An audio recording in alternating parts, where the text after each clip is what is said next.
is this man? Is he politically ambitious? That's what they're saying. Is he wanting to be Prime Minister?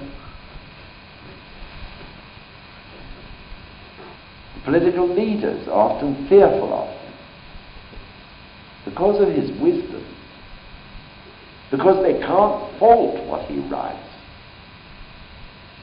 So who is this fellow? He's powerful. He seems to be able to establish great influence over a lot of people. They don't understand the Gons, people who don't practice to the Gons.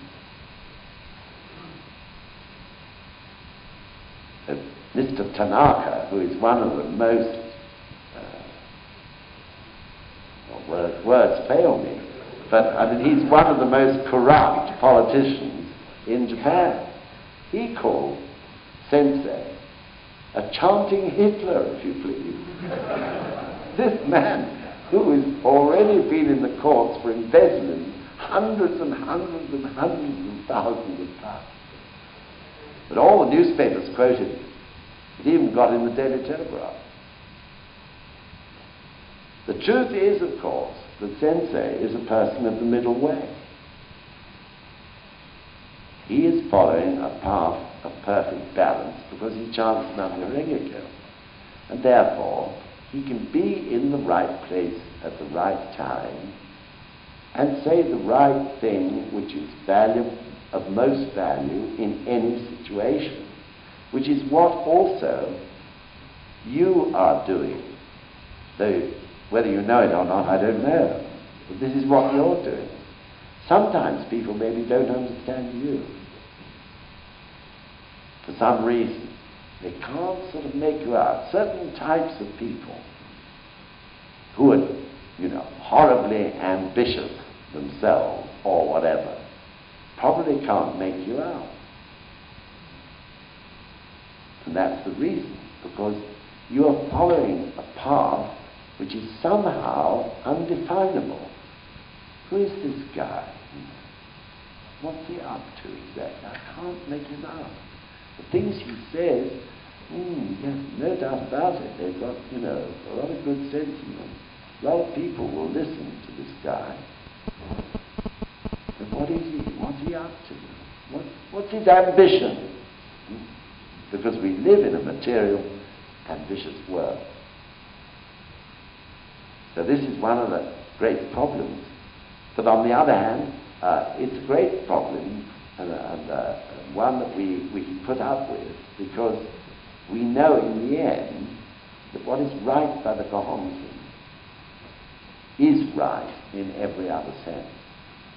If we're criticized, we should always take the criticism to the Gohonzon, because it may be something valuable that's being said by someone who doesn't particularly like it. You should chant about it, and if you feel it's okay, then it's okay. Forget the incident. But I do believe one should always go to the Gohonzon and just check first whether this is just a misjudgment on another person's part, or whether there may be some truth in what they say. So anyway, that's my way. And sometimes it's quite painful to get yourself in front of the Gohonzon, isn't it? When you've been criticized. You don't want to face the Gohonzon because you don't want to hear that it's true. Sometimes it can be. So it's a wise thing to do. Okay, Bill, where have we got to? What was the last letter? Right, now we go over the page to the fourth page, and we enter now part 3, which is beginning of Revelation. And I think the title of this is really covered in the main title, that it could be never to regress, or if you like, backslide, should be the pride and honor of us all. Okay, Bill? On many occasions, Nichijun Shonin, the 65th High Priest of Nichiren Shoshu, and Chosei Toda, the second president of the Soka Gakkai, would talk things over very intimately. Once they discussed a newspaper article denouncing the Soka Gakkai. At that time, Nichijun Shonin said, "As the Gosho makes clear, if you conduct shakabuku, slander will arise. This is something to be proud of. If a member picks up on the criticism, saying that this is exactly what he has been thinking, and insidiously trades on it in an attempt to attain his own selfish desires at the cost of members, his actions, in effect, amount to relinquishing faith. Such a person is truly base and depraved at heart.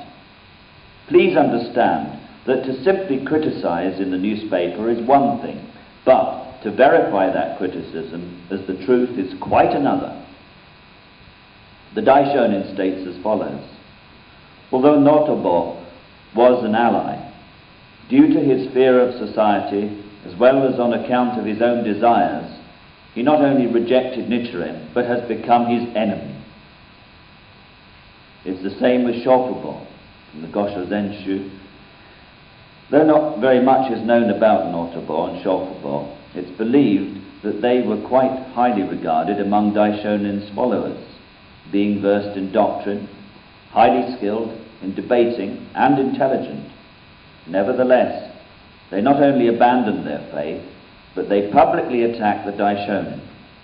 In addition to these two, there were others who started out as followers only to later execrate their teacher, the Daishonin. These include Samibo, Ota Chikamasa, and Nagasaki Tokitsuna. Thank you. So Shofubo was the chap who hit Nichiren Daishonin across the face and body with the great pole that they carried the sutras on in those days. The sutras being on endless pieces of rice paper that probably ran all the way around this room. And they round and round and round the pole. That was how they carried them. And as we understand from the Gosho, the 5th volume of the Lotus Sutra, wound round its staff, was in the corner of Nichiren Daishonin's room, when they came to arrest him, to take him to Tatsunokuchi Beach to behead him. And this Shofubo, who had actually practiced for some time Nichiren Daishonin's teaching, had turned against him, and actually came with joy to see Nichiren Daishonin arrested and taken to the beach to be beheaded. So joyful was he that he felt he'd take advantage of the time to give him a good swipe into the bargain. So he picked up this pole and laid about Nichiren Daishonin around his head and his body. And the 5th volume of the Lotus Sutra is the very sutra in which it's predicted that the votary of the Lotus Sutra in the age of Mappa will be beaten with sticks and staves, strangely enough. So when Nichiren Daishonin realized that, according to what he says in the Gosho, that Shofubo was beating him with this particular volume of the Lotus Sutra, he was filled with joy at the thought of it, because he knew he was fulfilling the predictions of Shakyamuni Buddha. What a marvelous story. I forgot to say, no, I did tell you the title of this, that's all right. So anyway, the thing is that even the closest people of some kind can reveal traitors. Sorry to say. And I think the important thing is that we shouldn't be surprised if suddenly someone of a traitorous nature was revealed, amongst you, amongst people who you practice with. It's not a regular happening. I don't think it's a frequent happening. But every so often, such worms, you could say, can appear out of the woodwork. They've been practicing, it means, for some particular selfish reason. Maybe they had ideas of using the organization for their own purposes in one way or another. We've had cases in the past, one case I can think of, where a person was much more keen about the idea of chasing up the women in the organization than the Gons. Or we've had the odd businessman who thought that, you know, the several thousand members of sgi-uk would make a very good marketing area for one of his products, or to sell insurance policies, or whatever it may be. In other words, they weren't concerned about the Gehonzen or their own human revolution. The Gehonzen was secondary. What was important to them was their own selfish ends. So this happens sometimes. So we shouldn't be surprised. And such people, of course, one should try to make them see sense. But often it's very difficult. If they're really possessed by some devilish purpose, it's often very difficult to make them see sense. Because in any case, the only reason they joined was for their selfish purposes. For another person, it could be power. They saw a chance here, you know, having power over people, etc., etc., etc. Every so often they appear, we try to make them see sense. But if they don't, in the end, please just leave them. To go on and on and on and on and on over weeks and months and years, you know, is just a waste of energy, where a person is proved to be a person of incorrigible disbelief, as it's described in the Gosha. So I believe the correct answer is just as Nichiren Daishonin did to the Japanese authorities. You make 3 major attempts to make him see sense or her see sense, and if they don't, then it's best just to leave them. I'm talking about physically leaving them alone. But of course you don't leave them alone in your dharmakam, and especially if you've been close to them in one way or another, to chant for them that they will one day see sense is very important. But such people will appear from time to time. They are representatives, if you like, of the negative force of life. And the negative force of life, as we all know only too well, is ever present. And is manifested in human beings, both in some cases only in the proper measure, which we all have, but in some people it's particularly strong. And it's such people who bedevil, of course, the life of Nichiren Daishonin, and indeed of Mr. Toda, and also, in these days, Sensei.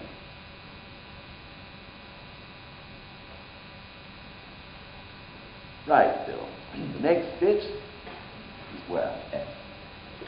We go down a little further down the page. Today I would like to introduce Nikko Shonin's, etc., etc. All got it? 4 paragraphs from the end. Today I would like to introduce, on your 4th page, Nichiren Daishonin's.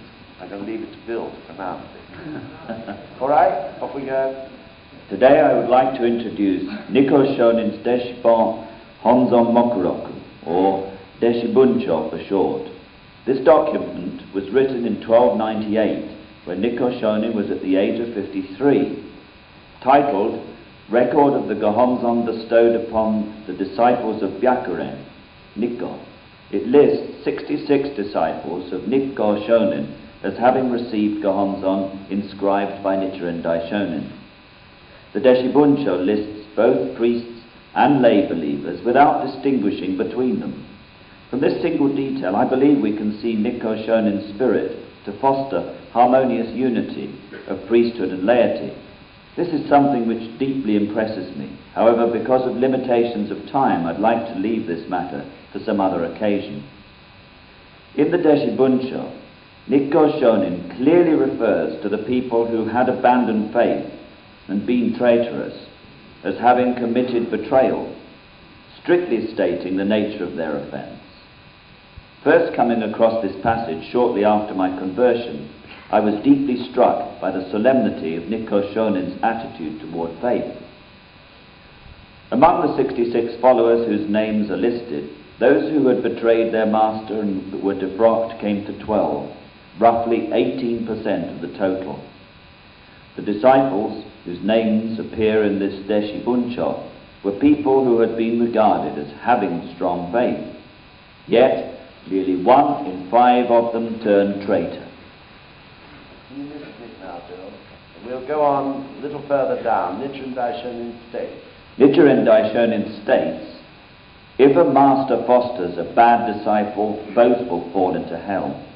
From the standpoint of this golden passage, we can say that it is in accordance with the Buddha's will that evil disciples leave of their own accord. Backsliders and treacherous people are like parasites in the lion's body. Their going away will prevent the seeds of future trouble from being sown. Again, this is a process whereby we can deepen our own faith and develop still further the movement of Causton Rupa. In any age, treacherous people will seek to justify their actions with skillful explanations that seem plausible.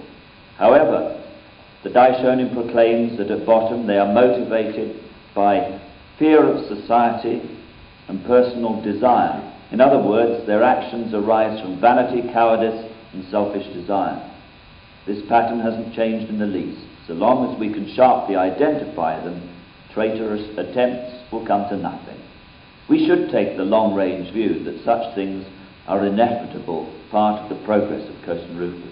So there you are. It's interesting that even in those days, even at the beginning of that very first step towards the movement of Causton Rupa, still, the problem of such traitors arose. So it's not surprising if we get them too. That was in Nichiren Daishonin's own living time. So we go on now to part 4, in which Sensei considers the problem of Sanmibo. Sanmibo was a priest who went off in accordance with his duties to Kyoto, the capital city. And there he was corrupted in various ways. And Sanmibo, therefore, is a great example of the danger of vanity or pride, false pride in a human being. So we could call this the vanity of Sanmibo. Part 4, which begins where Bill left off. So Bill, if you could read that. The pattern whereby people have tried to ensnare me is always the same, and I'm thoroughly acquainted with it. All of you are aware of it as well. A person out of ambition or jealousy or greed tries to upset the Soka Gakkai and to denounce me. Because I understand all of this completely, I think nothing of it. Why was it that people who had received training directly from Nichiren Daishonin, the Buddha of the latter day of the law, stooped to abandoning faith and betraying him? Why were they unable to carry through with their faith? Although this matter may be discussed from various angles, as an indication of the reason, I would like to read from the Gosho on debating with other sects, which was addressed to Sanmibo, one of the Daishonin's disciples, then studying at Mount Hiei. On the whole, it seems that when my disciples go to the capital Kyoto, they first heed my warnings, but later, possessed by the devil of the sixth heaven, become senseless. That's exactly what happened to Shofubo. That's from the Gosho Zenshu. At the time, Kamakura was the main center in the eastern, largely undeveloped part of the country. It was a newly rising city with little tradition. The admiration of the people in the east for Kyoto's culture of nobility, with its long tradition and proud authority, was accordingly strong. For these people, making a journey to Kyoto meant to immerse oneself in a flowery world of authority and fame. Perhaps it aroused the excitement of, say, going to Paris today to study art. Moreover, while studying at Mount Hiei, which was then the highest seat of learning, for one to enter the Kyoto Society of Nobility must have been regarded as an honor beyond imagination.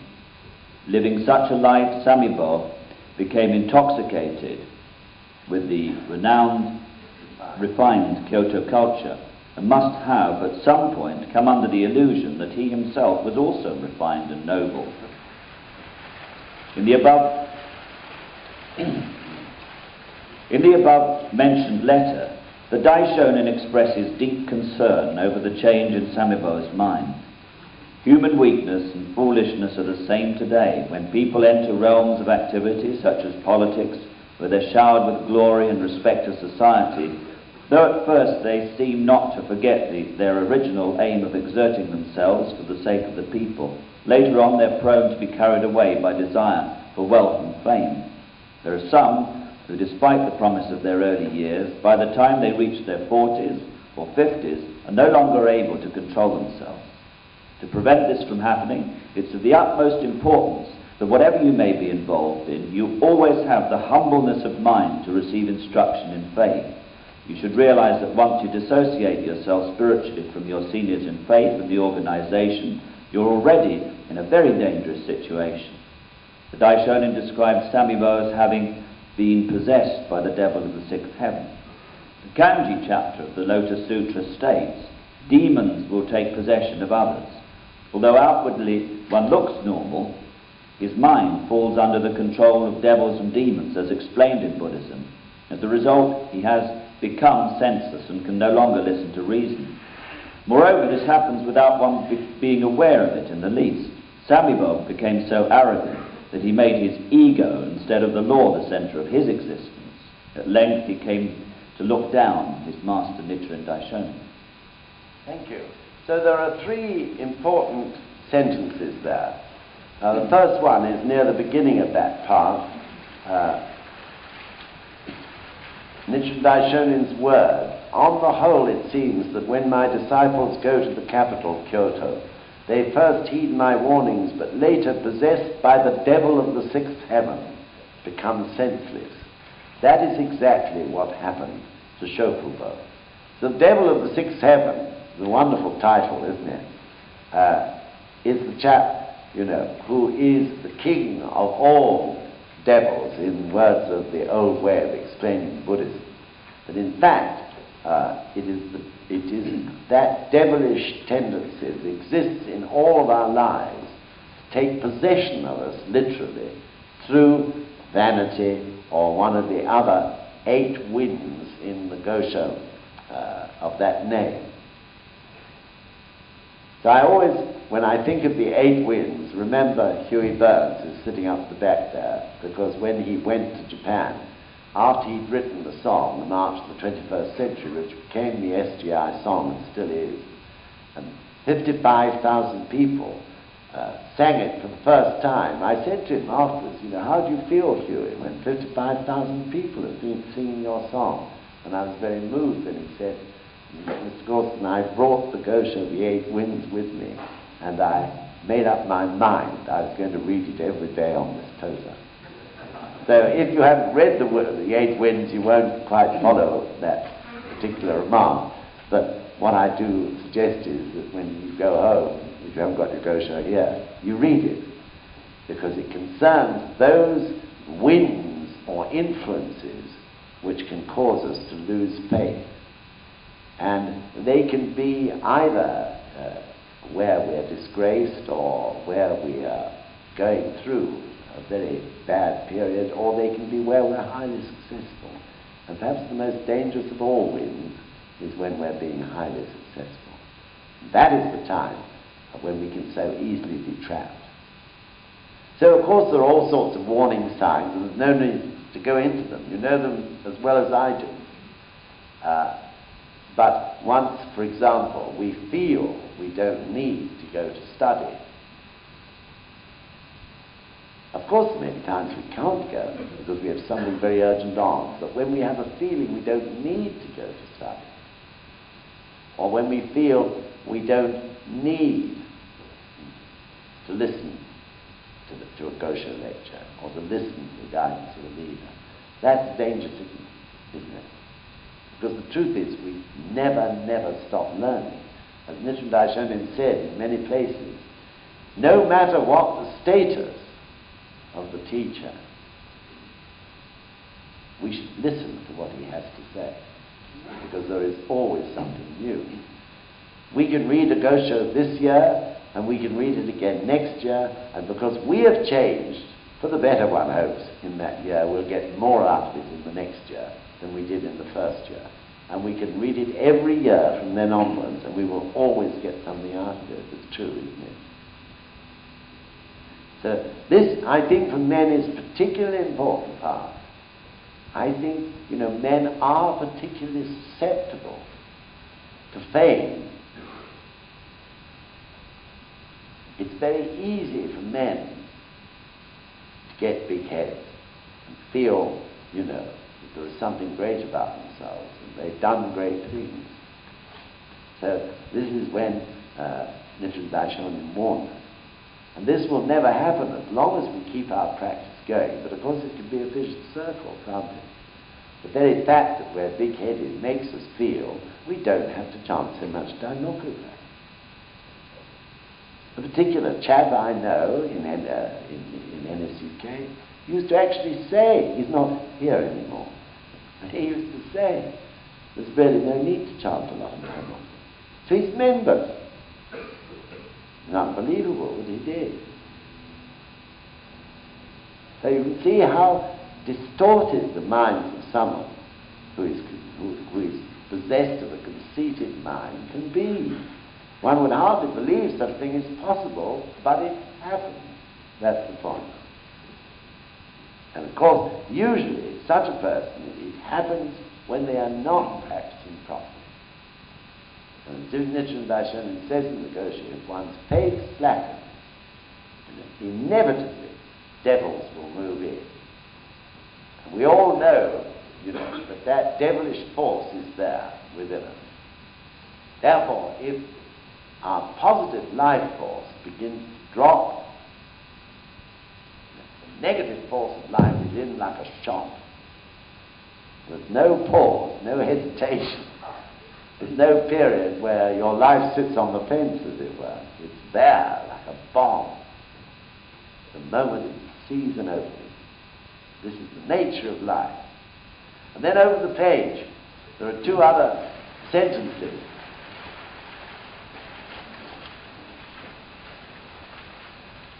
Second paragraph down. To prevent this from happening, it is of the utmost importance that whatever you may be involved in, you always have the humbleness of mind to receive instruction in faith. You should realize that once you disassociate yourself spiritually from your seniors in faith and the organization, you are already in a very dangerous situation. I've covered that point. And then the next one, just halfway through the next paragraph. Although outwardly one looks normal, his mind falls under the control of devils and demons, as explained in Buddhism. As a result, he has become senseless and can no longer listen to reason. Moreover, this happens without one being aware of it in the least. So in the Gosho letter of the brothers, I jotted a paragraph down here. To confound the Buddha nature, which is the people's true mind, he causes them to drink the wine of greed, anger, and stupidity, and feeds them nothing but poisoned dishes that leave them prostrate on the ground of the three evil paths. When he happens on one with a seeking mind, he acts to obstruct him. That's from the Gosho letter to the brothers. So, this is true. Twice only, thank goodness, but twice only since I've been leader of sgi-uk, I've had to actually expel two people from the Richmond Centre because poison was literally dripping from their lips. Incredible thing, a horrible thing to see. In each case, I had to say to them, you never return until you apologize to the gods. And they never return. Perhaps one day they will, but I know if either of them does, they will have apologized to the gods and realize the incredible slander. I can't tell you how horrible it was to listen to. They were demented. They were literally, they weren't mad at all, but they were obsessed by this thing.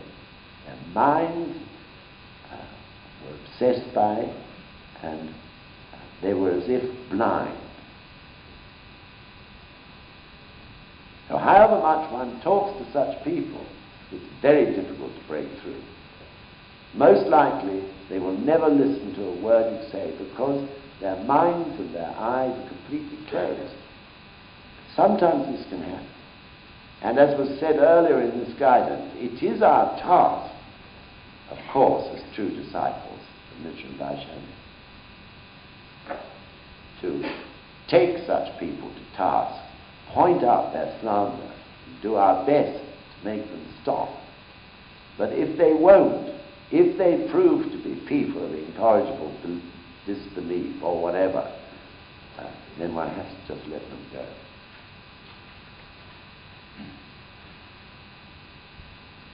I'm saying these things to you just because Sensei has said them to us, and because all of us here are leaders. All of us must be prepared for such things and not let them shock us or rock us off our steady course. Okay, we'll move on now to H. And we'll leave that one out, Bill, I think, and we'll go on to I. So we move over another page, to the 7th page on, and it begins halfway down. In one letter, the Daishonin refers to himself. All got it? Okay? In one letter, the Daishonin refers to himself as follows. Now, I, Nichiren, am neither a resident of the capital, the centre of the country, nor the son of a general on the frontiers. I am merely the son of a commoner and come from a remote province, from the Gosho Zenshu. He says this with composure and indifference. When reading a passage such as this, as ordinary people, we can truly feel a sense of ease. Again, it's also very moving. Almost everyone is just so nameless and ordinary. They are the people. The single point of how these people can, in practical terms, be made happy is the essence of Buddhism. Nichiren Daishonin was born among the common people who are in direct confrontation with the oppressive forces of power and authority. This underlines the fact that the Daishonin is a Buddhism of the people. In terms of his origin, he stands in contrast to Shakyamuni, who was born as the son of the ruler. However, Shakyamuni gave up the royal life and lived among the people. This is the unchanging spirit of Buddhism. So this is the beginning of part 5, which is transmission. And perhaps you could title it, Let's Advance the Movement for Causton Rufu Majestically Towards the Future. Let's advance the movement for Causton Rufu majestically towards the future.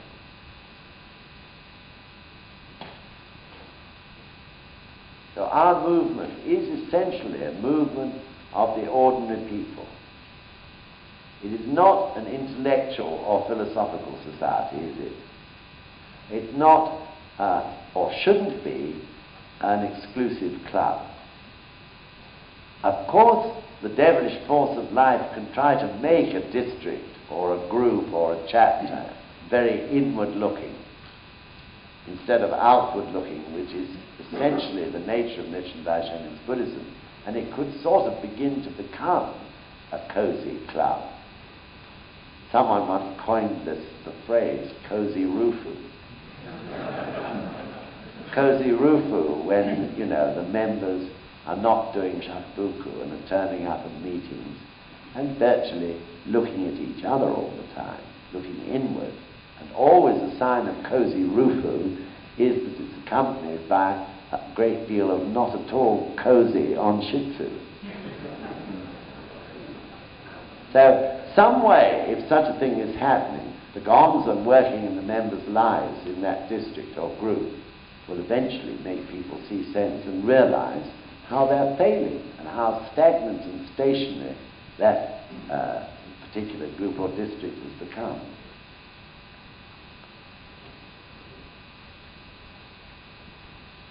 So in this particular part of the Gosho, sorry, which was that? I've lost my place still. Here we are, yeah. Previously. Sorry. In one letter that Daishonin refers to himself as follows: "Now I, Nichiren, am neither a resident of the capital, the centre of the country, nor the son of a general on the frontiers. I am merely the son of a commoner and come from a remote province." Everyone is nameless in that sense. In a way, you may get into the UK Express and immediately 4,000 people may know you, or more. They're selling many more copies of that now. Or you may get into the Seikyo Shinbun and 4.5 million people in Japan will know about you and your experience. But one is still nameless. That's the point. The movement of the ordinary people. But it is the ordinary people. The more time passes, it is the ordinary people who have the great responsibility of directing this world towards its future from now on. No longer can it be a handful of leaders.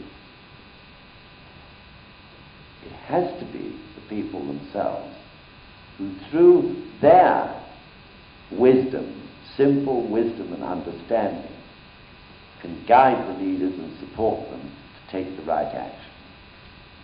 The leaders have failed. It's not possible for a handful of people anymore to fight their way through the labyrinth of problems which this age of Mato has brought to a head. And brought to a head for a purpose, because in the very nature of life, it's time that the people took responsibility for their own lives. And to do that, established harmony with each other, not just in a town or a village, but right across the world. And the problems that have grown to a head recently are, of course, because that hasn't happened. So we live in wonderful times in that respect. So I would like to go on longer, but you can finish reading this yourselves. I'd like to stop now because I know they want to start dinner very promptly this evening for some important reason, I'm sure. So I hope you found this valuable. As I say, you may wonder why Sensei has chosen to do this. But the point is, he's giving us guidance which will last us for 50 years. One of these days, something to do with this may crop up. And you'll be thumbing through the pages of that volume called The Buddhism in Action, in which all these guidances will appear gradually, or to find the right UK Express. Because you'll want to refresh yourself with what is the best way to deal with this problem of this worm, you know, that suddenly appeared out of the woodwork in your district or your chapter or your headquarters. And it's part of life. The battle for Kosanuku, after all, is the battle between the Buddha and the devil within each human life. And that's what this particular guidance was all about. Okay, thank you very much indeed.